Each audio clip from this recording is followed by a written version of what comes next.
கர்த்தருடைய பரிசுத்த நாமத்துக்கு மகிமை உண்டதாக. ஜே மீடியா அவர்களுக்கு நான் ஸ்தோத்திரத்தை ஏறெடுக்கிறேன். இந்த நாளிலே என்னை வாய்ப்பு கொடுத்த அன்பு போதகர்களுக்கு நான் மிகுந்த ஸ்தோத்திரத்தை ஏறெடுக்கிறேன். என் பேர் ஸ்டீபன். நான் சென்ட்ரல் பக்கத்தில் பெரியமேடு பக்கத்தில் நான் ஊழியம் செய்கிறேன். என்னுடைய வாழ்க்கையில் தேவன் பெரிய காரியங்களை செஞ்சிருக்கிறார். என்னுடைய அனுபவத்தில் நான் ரட்சிக்கப்படாத முன்பு, இயேசுவை ஏற்றுக்கொள்ளாத முன்னு எப்படி இருந்தேன்னு நான் சொல்ல போகிறேன். என் வாழ்க்கையில் கர்த்தர் பெரிய காரியங்களை செஞ்சிருக்கிறார். என் பேர் ஸ்டீபன். நான் பெருமேடு பக்கத்தில் ஊழியம் செய்கிறேன். என் வாழ்க்கையில் நடந்த சம்பவத்தை தான் நான் உங்கள் முன்னாடி சொல்ல போகிறேன். அந்த காலத்தில், அந்த நேரத்தில் நான் ஒரு திருநங்கையாக இருந்தேன். வீட்டில் யாருக்கும் தெரியாத திருநங்கை கூட சேர்ந்து பலவிதமான காரியங்கள் நான் செய்து கொண்டு இருந்தேன். வீட்டில் மொத்தம் 4 பேர், 3 அக்கா தங்கச்சி, நான் ஒரே ஒரு தம்பி இருக்கிறேன். வீட்டை விட்டு வெளியே வந்துட்டேன். வந்து ரோட்டில் பிச்சை எடுத்தேன். ரயில்வே ஸ்டேஷனில் படுத்தேன். திருநங்கை கூட சேர்ந்து சுடிதார் போட்டேன், புடவை கட்டினேன். என் வாழ்க்கை பரிதாபமாய் ஆகிவிட்டது. ஆனால் இந்த இயேசுவை நான் ஏற்றுக்கொள்ளலை. இந்த இயேசு யாருன்னு எனக்கு தெரியாது. நான் ரயில்வே ஸ்டேஷன் வீட்டுக்கு தெரியாத இந்த காரியங்கள் நான் செய்து வந்தேன். யாருக்கும் தெரியாத பிச்சை எடுத்தேன், ரோட்டில் படுத்தேன், பிளாட்பாரத்தில் இருந்திருக்கிறேன். திருநங்கைலாம் சொன்னாங்க, ஆயிடு, இப்படி இருப்பேன், சந்தோஷமாக இருப்பேன், நல்லா இருப்பேன் அப்படின்னு சொன்னாங்க. யாரும் என் வாழ்க்கையில் சந்தோஷம்னா என்னன்னு தெரியாது. ₹1 ₹2 நான் கடைக்கடையாக பிச்சை எடுத்துருக்கிறேன். ஆனால் என் தாய் தகப்பனுக்கு தெரியாது. வீட்டை விட்டு வெளியே வந்துட்டேன். வந்து நான் போவேன், வந்து போவேன். கரெக்டாக ஆண்டவருடைய நாட்கள் என்னை பிடித்ததுனாலே ரயில்வே ஸ்டேஷன்லேருந்து மறுபடியும் வீட்டுக்கு வந்தேன். வீட்டுக்கு வந்து இன்றைக்கி என் தாய் தகப்பனோடு வாழறேன், அக்கா தங்கச்சிங்களோடு இருக்கிறேன். எப்படி இந்த வாழ்க்கை வருதுன்னா, இந்த இயேசு என் வாழ்க்கையில் வந்த பேர் தான் என் நல்ல ஒரு நிலைமைக்கு வந்தேன். எந்த ரயில்வே ஸ்டேஷனில் பிச்சை எடுத்தனோ அதே ரயில்வே ஸ்டேஷன் மூலியமாக அந்த மோர் மார்க்கெட்டு பக்கத்தில் சொந்த கடையை கத்தரி எனக்கு ஒரு கடையை கொடுத்துருக்குறான். இன்றைக்கி நல்லா வாழறேன், சந்தோஷமாக இருக்கிறேன். புடவை கட்டுற என் வாழ்க்கையில் இந்த தெய்வம் வந்தார். சுடிதார் போடுற என் வாழ்க்கையில் இந்த தெய்வம் வந்தார். பாவாடை கட்டின்னு இருக்கிற என் வாழ்க்கையில் இந்த இயேசு மாற்றினார். நான் தெருவாய் பிச்சை எடுத்த என் வாழ்க்கையை கர்த்தர் மாற்றி இன்னைக்கு சந்தோஷமாக என்னை வச்சிருக்கிற காரணம், வேதம் சொல்கிறது, இருளில் இருக்கிற ஜனங்கள் பெரிய வெளிச்சத்தை கண்டார்கள். அந்த வெளிச்சமான இந்த இயேசு எனக்கு என் வாழ்க்கையில் வந்தாரோ, நானே வெளிச்சமாக இருக்கிறேன். இன்றைக்கி அக்கா தங்கச்சியோடு நான் நல்லா வாழுறேன். 3 அக்கா தங்கச்சிக்கு நல்ல கல்யாணம் பண்ணி கொடுத்தேன். இன்றைக்கி ஆண்டவர் என் தாய் தகப்பனோடு கர்த்தர் நல்லா வச்சிருக்கிறார்.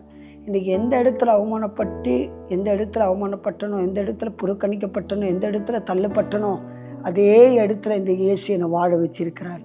இந்த இயேசு என் உயிரோடு வச்சிருக்கிறார். இன்றைக்கி எத்தனை வாட்டி நான் செத்து போயிருக்கணும்.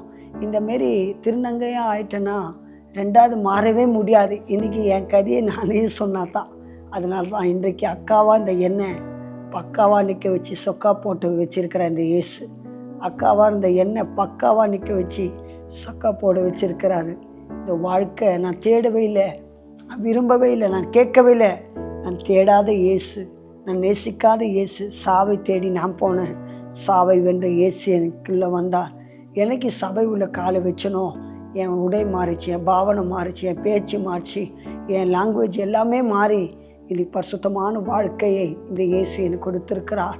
இந்த இயேசுவை தேடி வரும் வாழ்க்கையெல்லாம் ஒருவேளை வியாதி இருக்கலாம், ஒருவேளை கடன் பிரச்சனை இருக்கலாம், ஒருவேளை தரித்திரம் இருக்கலாம், ஒருவேளை போராட்டம் இருக்கலாம், ஒருவேளை குழந்தை பாக்கியம் இல்லாத இருக்கலாம்.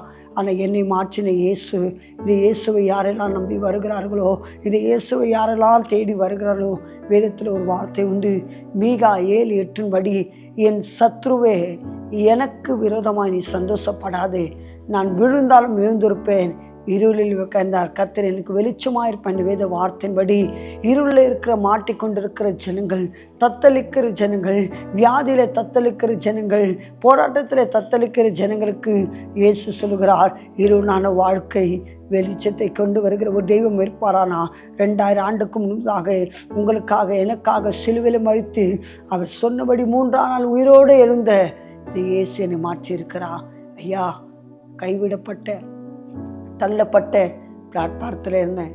இன்னைக்கு கர்த்தர் என்னை வாழ வச்சிருக்கிறார். இன்னைக்கு அநேக பரிசுத்தவான்கள் மூலியமாய் கர்த்தர் பயன்படுத்தி வருகிறார். அநேக சபையில் பேசுகிறேன். ஒன்றுக்கும் உதவாத என்னை கர்த்தர் இன்னைக்கு தேசங்களுக்கு எடுத்து பயன்படுத்துகிறார். இந்த வாழ்க்கை கூடுமானால் இந்த வேதத்தின்படி ஆண்டவர் என்னை வெளிச்சத்துக்கு கொண்டு வந்திருக்கிறார். இந்த தெய்வத்தை நம்புங்க. இந்த தெய்வம் உங்களுக்காக வந்தவர், உங்களுக்காக ஜீவனை கொடுத்தவர், உங்களுக்காக சுகத்தை கொடுத்தவர்.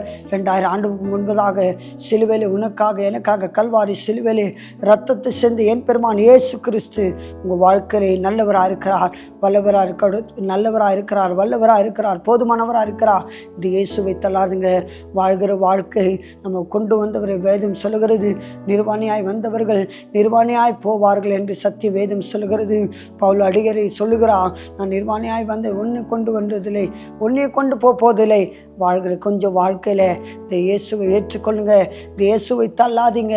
திருநங்கையா இந்த வாழ்க்கை இன்னைக்கு பொம்பளையாய் மாற வேண்டிய வாழ்க்கையில் இந்த இயேசு ஆம்பளையா நிற்க வச்சிருக்கிறான். இந்த தெய்வம் நேசித்து பாருங்க. இந்த தெய்வத்தை அறிஞ்சு பாருங்க. இந்த தெய்வத்தை தள்ளாதீங்க. இந்த இயேசு எல்லாரும் இந்த வேதம் சொல்லுகிறது, அவர் நன்மை செய்தவராக இந்த பூமியில் சுற்றி திரிந்திருக்கிறார். இந்த மனுஷன் எல்லாம் தீன்மை செய்வாங்க, வெறுப்பாக ஆக்குவாங்க, கஷ்டத்தை கொடுப்பாங்க. ஆனால் எல்லாம் கஷ்டத்தை மாற்றி இன்னைக்கு சந்தோஷமாக மாற்றிக்கிற தெய்வம் இருப்பாரானா இயேசு நிச்சயமாய் முடிவுண்டு. உங்கள் நம்பிக்கை வீண் போகாது. மேலும் இந்த ஆண்டவராக இயேசு கிறிஸ்துவை நீங்கள் அறிய விருப்பப்பட்டால் அறியாமல் உள்ளவருக்கு சபைக்கு போங்க. கர்த்தர் உங்களை ஆசீர்வதிப்பார். God bless you.